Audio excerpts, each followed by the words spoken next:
A dire shortage of medical oxygen. Several hospitals in Delhi are down to the last few hours of oxygen. The Delhi Chief Minister has tweeted that with folded hands he appeals to the centre to fix the problem. The Delhi High Court has taken cognizance of the situation and wants to monitor the situation on a constant basis. The consequences of this not being fixed in the next few hours could be disastrous. This is a crisis which has been getting worse through the day. And on NDTV, throughout the day, we've been trying to bring you what the situation on the ground is. We've had the chairperson of Gangaram Hospital tell us at 4 p.m. that at that stage he had only 8 hours of oxygen left. There have been in the last few hours about 3 tweets from the Delhi Chief Minister saying that he needs help. We have Manish Sisodia, the Deputy Chief Minister of Delhi, also tweeting out the oxygen stock status in Delhi at 6 p.m. And at 6 p.m., hospitals like Maharaja Agrasen had 5 hours of oxygen left. Venkateshwar had 4 hours of oxygen left. Burari Hospital, 8 hours of oxygen left. Max Patparganj, 8 to 10 hours of oxygen left. Batra, 8 to 9 hours of oxygen left. Gangaram did go up, now presently between 16 and 18 hours. After that 4 p.m. plea for help by the chairperson of Gangaram, that has now gone up. We're joined by Dr. S.K. Sareen, who heads the COVID task force of the Delhi government. Suhasini Haider also joins us to talk not just about the oxygen situation, but on the dire situation that any number of national Indians here in Delhi and in the national capital region face as they try to get a bed or they try to get a bed with oxygen. Let me go across to you, Dr. Sareen, first. Bottom line, are you getting these supplies in a large number of hospitals that need oxygen in the next few hours? Dr. Sareen. Yeah, firstly, the task force for the COVID is headed by the Lieutenant Governor and the Chief Minister. I just advise occasionally. The decisions are basically by the center, but I do know that there is an acute shortage of the oxygen in Delhi, and the demand actually is about 700 metric tons, while Delhi is probably getting just close to 300. So there is a huge gap between the demand, and as of now in Delhi, people who are getting to the hospital, they are only sick, and therefore almost in other places 10% would require oxygen, while in Delhi hospitals nearly 30 to 50% of the people who are getting admitted because of ICU or demand for high flow oxygen. Therefore Delhi is gasping for oxygen, and I think we need to divert from neighboring states like UP, maybe others where there is not that much of oxygen requirement, at least for a day or two, till we ramp up more production or supplies or getting tankers for Delhi. Dr. Sareen, I'm trying to understand the immediate situation. In the next 8 to 10 hours, are you confident that each of these hospitals, and there are so many of them which have been named by the Delhi Deputy Chief Minister, will get their oxygen? Has somebody said the tankers are on their way? Yes or no, sir? I would not be knowing that. I think that has to be taken and asked from by our nodal minister, Honorable Mr. Sisodia. And that's the real situation. He would be knowing best. All right. Let me go across to Suhasini Swami, who joins us as well. Suhasini, what is the immediate situation when it comes to patients? Now, you've had a traumatic experience yourself, lasting several hours just to get a bed for somebody who you care about. Could you give us an idea of what exactly you encountered? So, Vishnu, and I should make it clear that I'm not speaking as a commentator. Right. I'm just talking about personal experiences here. We all know people who are in hospitals today. We all have loved ones, relatives who are in precarious situations. Suhasini, your line is bad. I'm going to call you back and we're going to resume this conversation. Let me go back to Dr. Sareen. Dr. Sareen, in simple terms, why are we in this situation now with oxygen in Delhi? Is it because oxygen, that hospitals which used to get fresh stocks once every 3 days are needing it more than once every day? Is that what the basic problem is? Yes, I think the demand has really is genuine.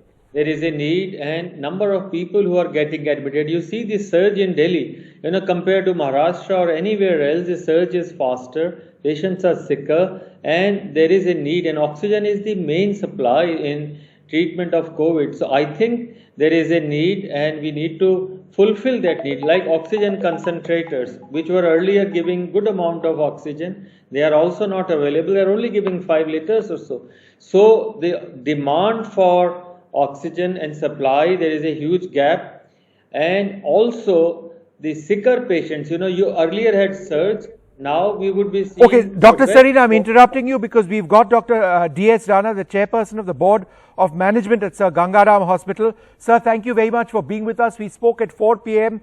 At 4 p.m., you had about 7 to 8 hours of oxygen left. The Delhi High Court took note of what you had said. Are you in a better position? Are you more stocked up presently? Sir, Delhi government has ensured us that by 9 p.m. or so, they will deliver us 5,000 cubic meter of more oxygen, and that should take care of us till 10 a.m. or 11 a.m. tomorrow. When we get about 5,000 cubic meter more from our regular, person, and hopefully then again tomorrow the same problem will be there. But Delhi government ensure that they will be providing oxygen to us, Dr. Rana, how bad did the situation get today? How bad did the situation get today? I think at daytime there was not much problem once we got our 5,000 cubic meter by 11 o'clock. But yesterday night we faced a lot of problem, No. How bad was the situation at 4 p.m. when you had only 8 hours left? There were some reports that you had cut down on the flow of oxygen as well, right? No, sir. We were giving optimal flow to everybody because we got supply at 11 o'clock. Then we were quite secure, and we were all the time in contact with government of Delhi and also central government for providing us gas, and they were kind enough that they were on the job. They all assured that we will be providing. And by 8 o'clock, I got telephone from Special Secretary Health that they are sending by another vendor who will be providing us about 5,000 cubic meter of oxygen by 9 p.m. So I have not got so far information, but I am very sure that once they have told, then probably that will come. But at 4 p.m. this afternoon, you had 8 hours, 7 to 8 hours is what you told us. Yeah, if they do not supply us oxygen, right, then by after 2 o'clock we will not able to take care of the patients.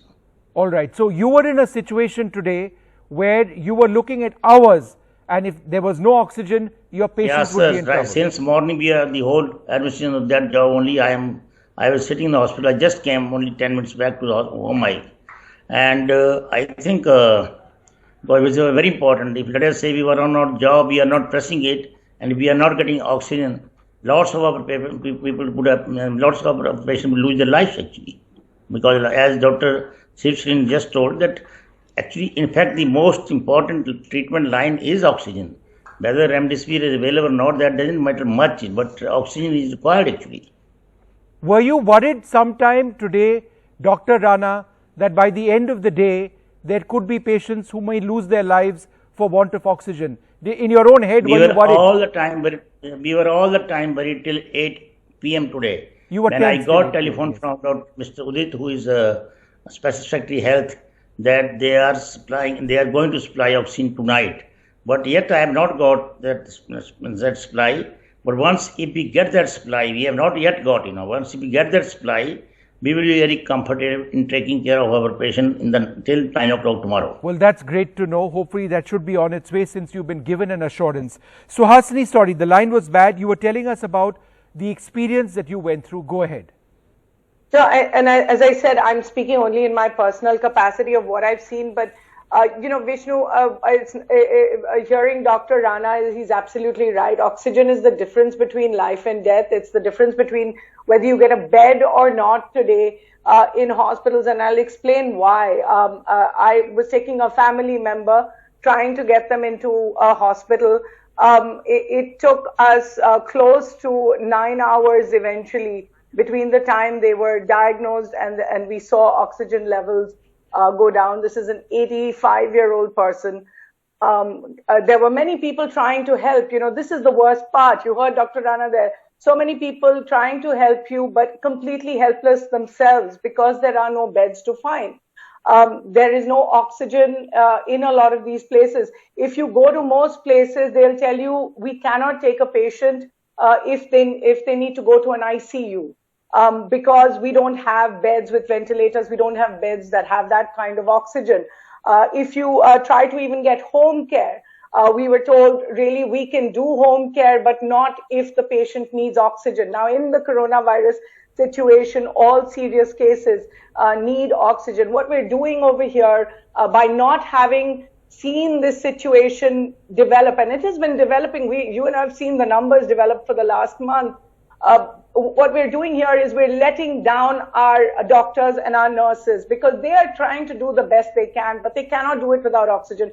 We had a situation sometime that night where we were told by the hospital that they would not be able to provide us oxygen tanks. We were told at one point, our patient was actually inside an ambulance for 4 hours waiting for a bed.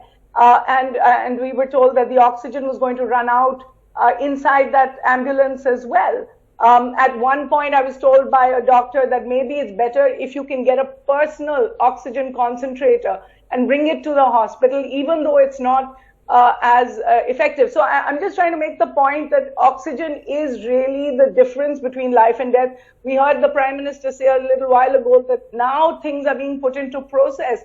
But lives have been lost already. It is really, it is going to be very late in the day. Of course, it will be important to save so many other lives, but we really have lost a lot in the last few days. It should not have taken so long to have seen the seriousness of the crisis in front of us. Suhasini, at about 8:45, shortly before, the Prime Minister spoke, I got a message from the owner of Tirath Ram Shah Charitable Hospital saying that, you've been running these stories about oxygen shortage. I'm also running out of oxygen. And he went on to add that he has about 3 hours of oxygen left. This is a smaller hospital, a charitable hospital. It's not a Gangaram. He doesn't need that big, but he has, and I don't know how many patients. Even if it is one patient, imagine in a situation where that one patient in a period of 3 hours may be out of oxygen because he can't do anything.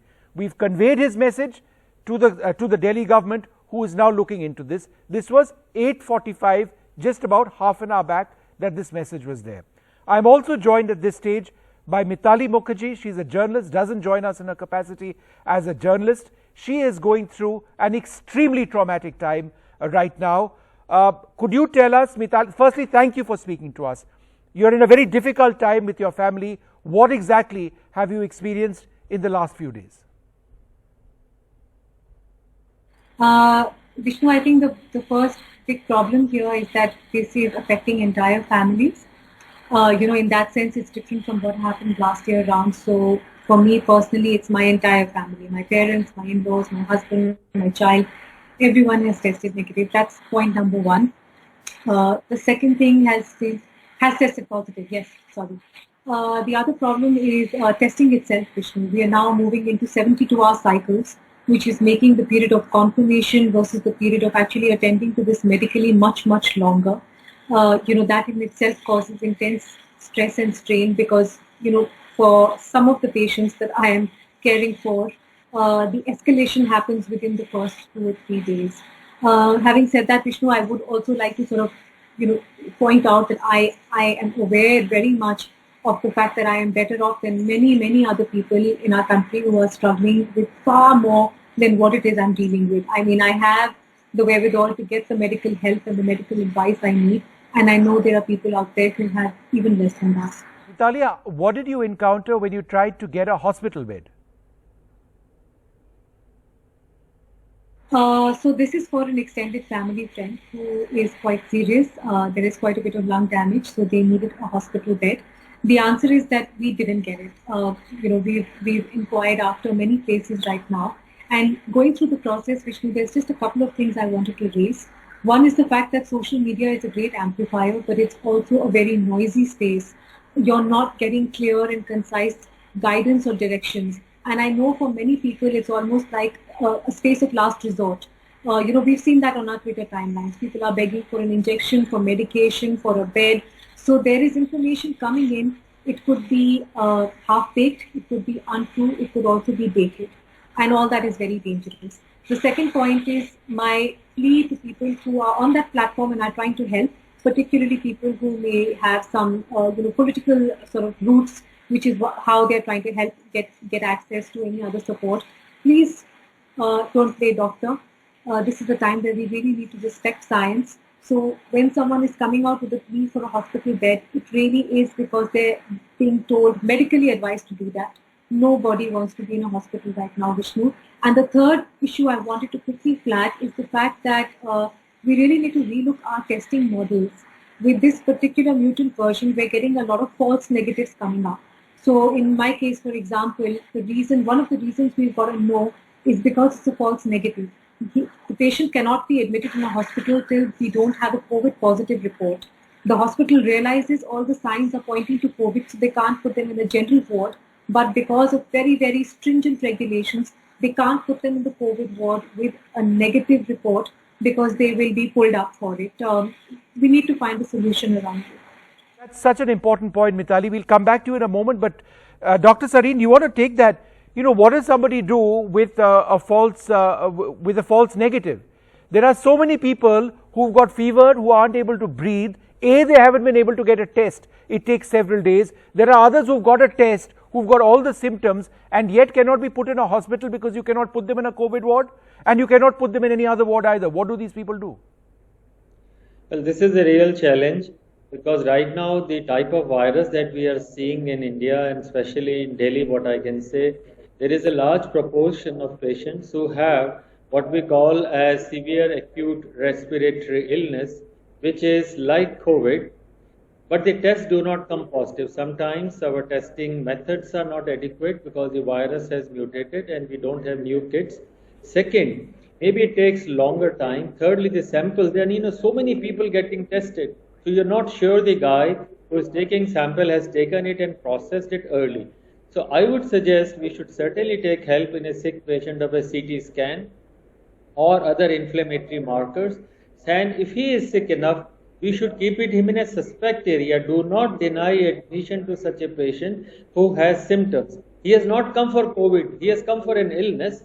And we as doctors have duty to treat his illness, not COVID alone, just because of a label. So I totally agree with the previous person that we need to handle this. The situation is common. And I would say at least 10 to 15% of the samples as of now may not be reflecting a COVID positive patient. They may require 10 to 15% of RT-PCR sample test results don't reflect who you believe could be a COVID patient.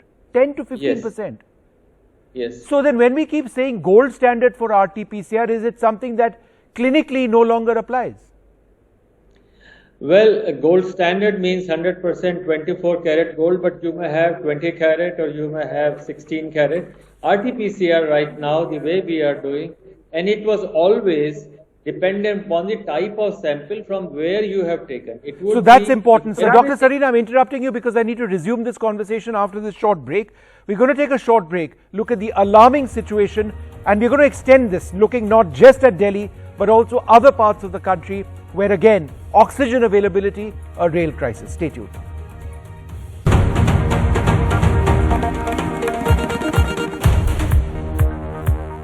Welcome back. We're going to try and extend our panel to take a look at this oxygen crisis in some other areas. Dr. Satish Sonawane, the director of the Max Care Hospital at Ahmednagar in Maharashtra, joins us as well. Dr. Sonawane, what is your oxygen situation presently? What was it earlier on in the day? Early morning, actually, we had faced acute crisis. We were just 4 to 5 hours short. And then with the due kindness from the local administration, from the district magistrate and ADC, RDC, and from the local ministers, we could get it. We got it from other city, but our own city, Ahmednagar, doesn't have oxygen. We are waiting till 11:30 p.m. Maybe the tanker will reach by 11:30, and thereafter we'll be able to get oxygen from our own city. Otherwise, still, the whole day we were getting oxygen from all our hospitals for that matter. Most of the hospitals were getting oxygen from outside the city. What were your contingency plans for your patients if you were not getting this oxygen beyond a point? Right now, we have been assured by the district magistrate and the local MP and this MLA that we will look into this matter very seriously. In fact, Sri Anna Hazare ji comes from our district. Mr. Popatra Power also comes from our district. So all of them have looked into this matter very seriously, and they have made some contingency plan. We are getting tankers by night to us. So maybe for today at least we will be able to solve these problems. But at the same time, we are not going to wait for this. We are starting oxygen system at each hospital for that matter, oxygen generation plant in each hospital, but that will take some time. In the meanwhile, the government has assured us that oxygen supply will be normalized, but the problem is not with the, because of the active cases being increased in huge numbers. I mean, we were using whatever oxygen we are using, X oxygen is being used, but now our demand is 4X because that number of patients are being admitted here. Yeah, so no, that becomes such a huge problem. The supply, and you get a supply, you feel you're getting it, but then you need it again the next morning to cater to your patients. Yeah, exactly. For example, my hospital initially you needed only 3 to 4 Dura. But Dr. Sonawani, let me ask you this. Before all of this happened, you used to get your refill of oxygen for your entire hospital once after how many days? Maybe once or twice a day for that matter. But now we require it every 3 hourly. Wow. So it becomes difficult even for the vendors and the administration to meet our demand. But then everybody is trying their level best, and we are kind enough to have help from all the corners. In the morning time, we got help from our good friends out in the district. But that scenario is a little bit scary. All the relatives are standing all over the hospital campus, and then everybody just is waiting for oxygen. Sure. So, yeah. Sure. No, I take that. Suhasini, let me come back to you. The fact that the Delhi High Court is looking at the situation in Delhi on a constant basis has issued a notice to a company in Uttar Pradesh which is supposed to provide oxygen to Delhi but failed to do so. The fact that you have a court essentially managing oxygen supply to our national capital, what does this say? Well, I certainly hope it helps or something helps, because we are in a situation where nothing seems to be really helping right now. And unless we see something change in the next 24 hours, Vishnu, people don't realize what doctors are going through. I've seen it a little bit from inside the emergency. It's literally like a triage, the kind you see after a rail accident or a bomb blast or some war-like situation, where they're trying to decide rapidly which patient can be saved, which patient can't be saved, and then they put their resources to one side. It's really a very, very difficult situation, and I think it's very important to remember that we cannot let the doctors and nurses who've been working 12 hours, 16 hours a day, we cannot let them down simply because there is no oxygen. There's a shortage of other things as well. There's a shortage of medicines. There's a shortage. Oxygen is your first line and your last line of defense. There's no option. Absolutely. Dr. Sareen, this is another point Suhasini mentioned, and we keep talking about how doctors are working through the day, the night, janitors, staff, nurses, everyone, but the fact is they're getting sick themselves. So you have now a situation where doctors are falling sick themselves. Then where do you get new doctors from? Well, 2-3 points. One, to what Suhasini said, and to the benefit of everyone who is listening, that once the oxygen levels go down, then first make the person to lie on the side and then on the tummy with the face down, and it recruits the back of your lung, and many of your people, friends, might improve their oxygen. You need not panic at that time immediately to rush the patient. Now, back to the doctors and nurses. Well, two things are there. The doctors and nurses, many of them have not taken their vaccine, so they are mistaken. But the second part is even those who have taken vaccine, 2 dosages, many of them have got the virus now. This is not new. Many I know have got the infection. The infection is milder, but what we have got it now, that they have to isolate themselves. So fair number, 10 to 20% of the nursing staff or the doctors after vaccination have been in a way infected, so we can't use them. And then the increased demand has put people under huge stress. So the emergencies, the admission, the ICU areas, People are working much longer. It has led to exhaustion, mental, physical, and of course, now with the new mutant virus, we are worried that there may not be any herd immunity in future because this is a new type of a virus. We may not even have the vaccines very effectively working with new mutant strains coming. So the frontline workers and doctors are extra careful. To me, their message is mask up. Instead of one, maybe use two masks. And never take it out while you're examining a patient or while you are close to that patient. We all are vulnerable. Anytime the infection can occur and it can be very serious. So I'm worried for them and for all other frontline workers who are handling the people at large. Dr. Sonawani, is this something you are also experiencing? Doctors who got as Dr. Salim sir has mentioned, two vaccines and who are still falling sick?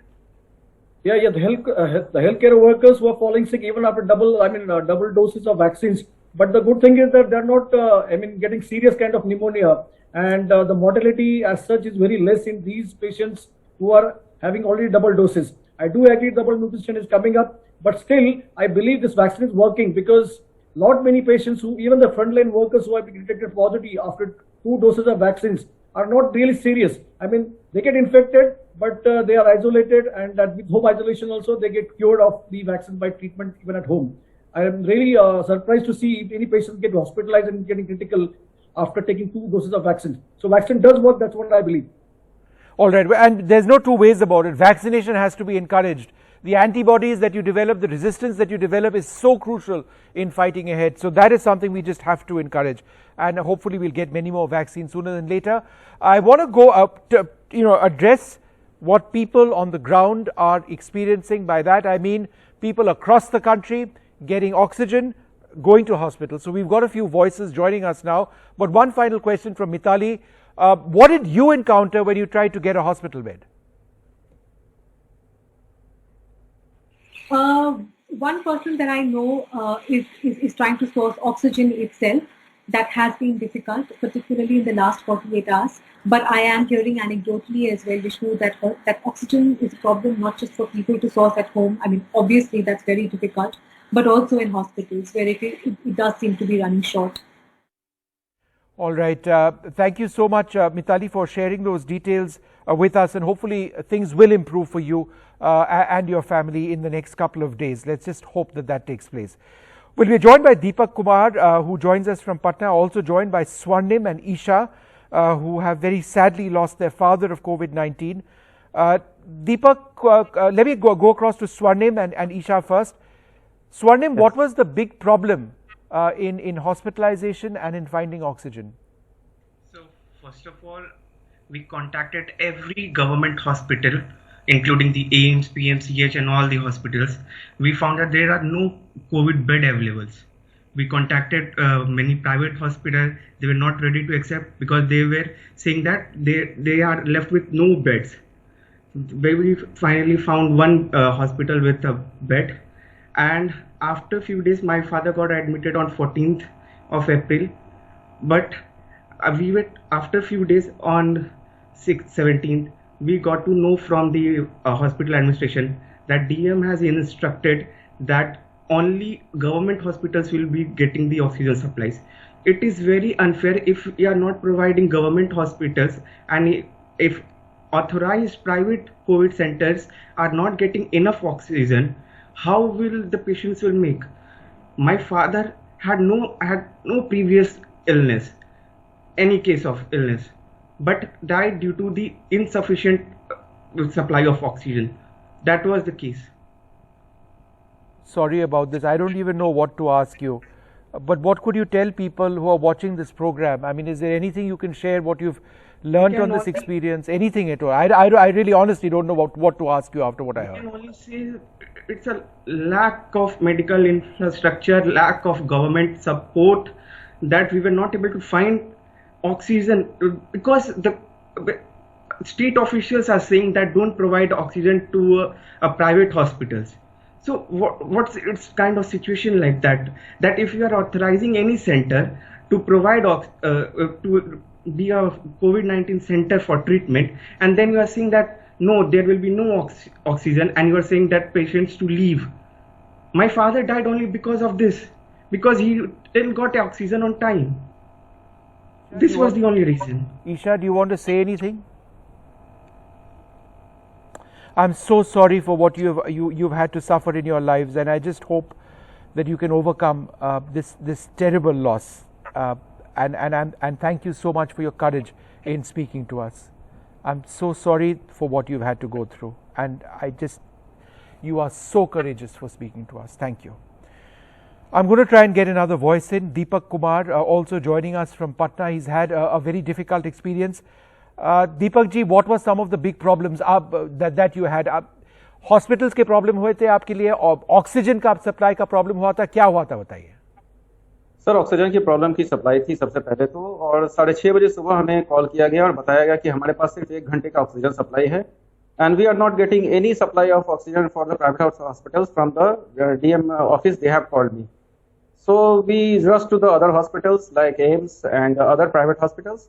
And one concern about this is when the government has allowed the COVID dedicated hospitals, so they don't have even a single ventilator or beds. That was the main concern, and the hospitals was also not confused about this, because my patient, the swarming father, was he had no anything about health issues. So only thing is the collapse of this system. They don't have even the minimum base system of oxygen supplies and all that, because you are giving a COVID pandemic dedicated hospital or dedicated bed to any private hospitals. Even a single ventilator should be there to be.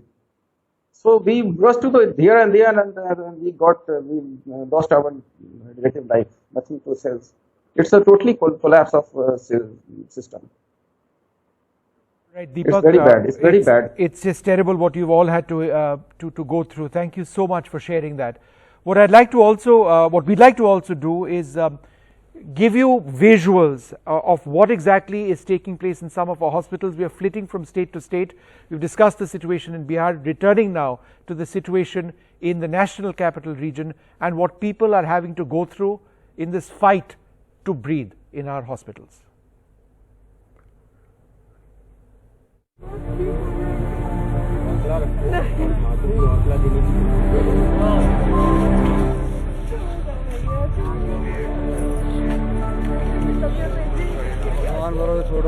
मैंने हाथ जोड़ जोड़ के bed arrange किए थे, हाथ जोड़ जोड़ के अपनी मम्मी के लिए रात को.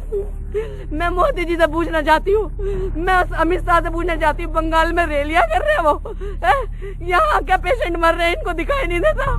The national capital reported its highest COVID deaths ever on Monday, 240 in 24 hours. India too witnessed its deadliest day on Tuesday with over 1,700 COVID deaths, its highest ever. But as India's COVID crisis deepens, families scramble from pillar to post for beds, oxygen and answers.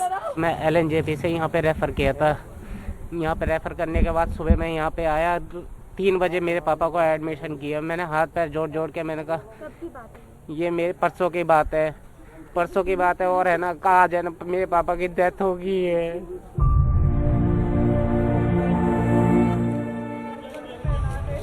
Suraj's younger brother did not even get a chance to say a final goodbye to his father through a video call. AIIMS गया, सफदरजंग गया, ठीक है, RML गया, भाई GTV गया, सब जगह गया, कहीं ने भर्ती नहीं किया. फिर उसके बाद यहाँ पे आकर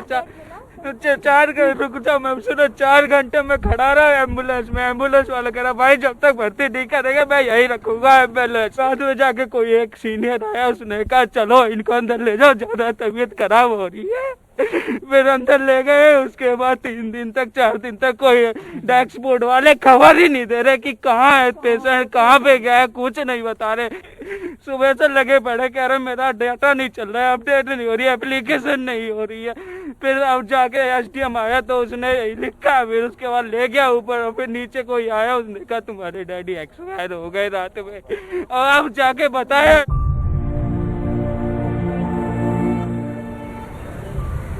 Not just that, at hospitals, families patiently camp outside, citing patient care problems.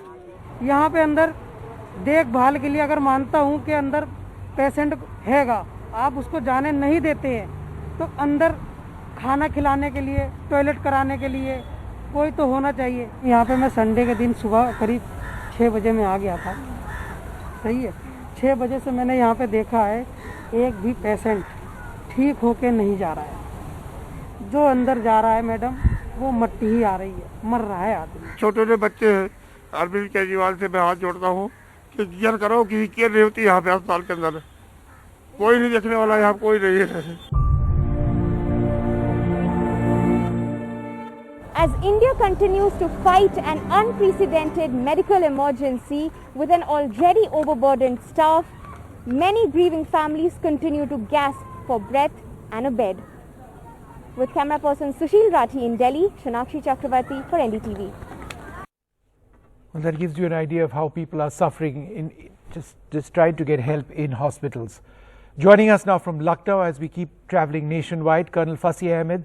His nephew is a COVID patient. Colonel, thank you for speaking to us. How difficult has it been for you to find medical assistance for your nephew? Oh, it's been very harrowing. For the last 4 days, I think there's not a single contact that I've not tapped, and all the numbers that keep floating around on various groups, including the government called numbers, I have not been able to establish any contact. I happened to call up one of your Lucknow correspondents, yes. Kamal Khan's wife, who's also a journalist, Ruchi, and she tried to connect me. In fact, not me.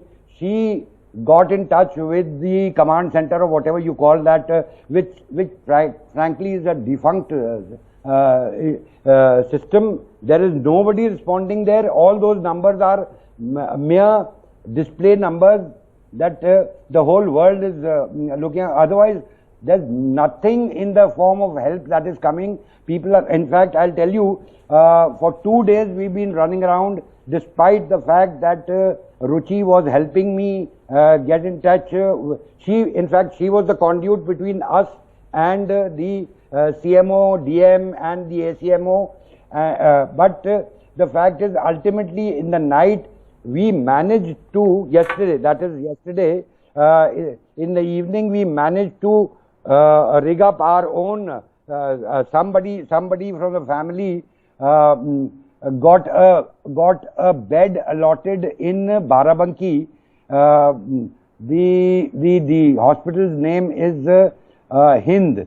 And you see, the problem was, it's a non-COVID hospital, but they admitted on condition that we bring everything, including we arrange for oxygen, we arrange for the medicines. Now, do you know, I have been arranging oxygen. The jumbo cylinder is costing 48,000 rupees. We have been able to manage 2 since yesterday. Now, this gentleman who's down, my nephew, now they are people of very humble means. Yeah. It is just that the family is somehow, and you see, our problem is that none of us can come out of our own houses, because we have, you see, I have just come out of COVID. My wife has been a COVID patient. We've just stepped out of it, and we are taking precautions. In fact, we've been advised not to come out. Even for our basic necessities, we are totally dependent on you can't send the servant anywhere. And these people, now how we've been able to manage, don't ask me. That's why I said it's terrible. Now, the worst thing was, I'll tell you, which should actually go on record, is that despite the government having issued orders that presumptive COVID patients to be admitted, to be registered by the command center and allotted a hospital. Now, the unfortunate part was that we got the CT scan done, and I told you this gentleman is of very humble means. Now, rigging up 7,000 rupees for him was quite an issue, but we somehow managed it in the family, and we gave it to him. After producing that result, we were told by the ACMO and that sorry, there is a systemic glitch. because the system is not accepting anything other than RT-PCR. We said, but your government has already issued instructions that for presumptive COVID patients, the CT scan would be a sufficient... No, Colonel, I hear what you're saying entirely, and you know, this entire issue of or the grounds on which people can and cannot be admitted into hospitals in a situation like this, when there are so many false negatives being thrown up, that's a huge concern. Sir. I'd like to thank you, sir, very much for being with us and expressing, you know, what you have actually gone through. Thank you, sir, very much for being with us. Thank you very much, and you also please take care. Thank you. God bless. Thank you, sir. We will, sir. It's time now for us to take a short break. More coming up.